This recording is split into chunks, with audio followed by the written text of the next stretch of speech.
Đây là một tác phẩm hồ lô phong thủy, mẫu chế tác hình ảnh. Cái tác phẩm này là hình ảnh song phụng và hình ảnh trăm hoa đua nở.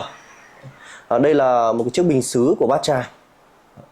Kích thước của cái tác phẩm này là nguyên thân của hồ lô là cao lên đến là 70 cm và cái đường kính bụng này là 32 này. Vẽ kín toàn thân bình là hình ảnh hoa và hình ảnh một đôi chim phượng hoàng. Mời mọi người cùng chiêm ngưỡng kỹ hơn vào tác phẩm này.